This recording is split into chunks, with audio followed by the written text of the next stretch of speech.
அண்மை செய்தி. மானாமதுரையின் வருங்கால வளர்ச்சிக்கு எதிராக போடப்படும் தடைக்கற்களை தகர்த்தெறிவோம் என முதலமைச்சர் மு.க.ஸ்டாலின் தெரிவித்திருக்கிறார். மேலும் விவரங்களோடு இணைகிறார் செய்தியாளர் பாரி கார்த்திக். வணக்கம் பாரி கார்த்திக், விவரங்கள்.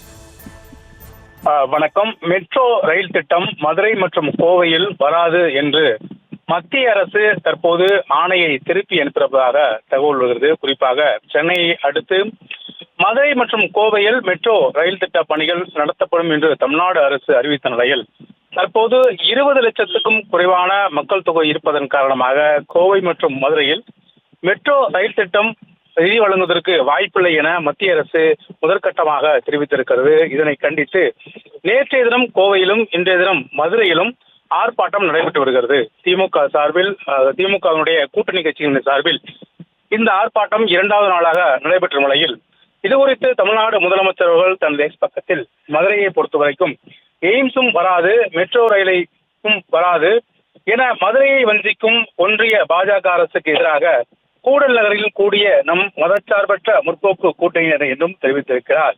மேலும் அனைத்து வழிகளிலும் போராட்டத்தை முன்னெடுத்து தமிழர்களின் பண்பாட்டு தலைநகரமாக இருக்கக்கூடிய மதுரையில் வருங்கால வளர்ச்சிக்கு எதிராக போடப்படும் தடை கற்களை தகர்த்தெறிவோம் என முதலமைச்சர் அவர்கள் தற்போது தனது எக்ஸ் பக்கத்தில் சூளுரைத்திருக்கிறார்.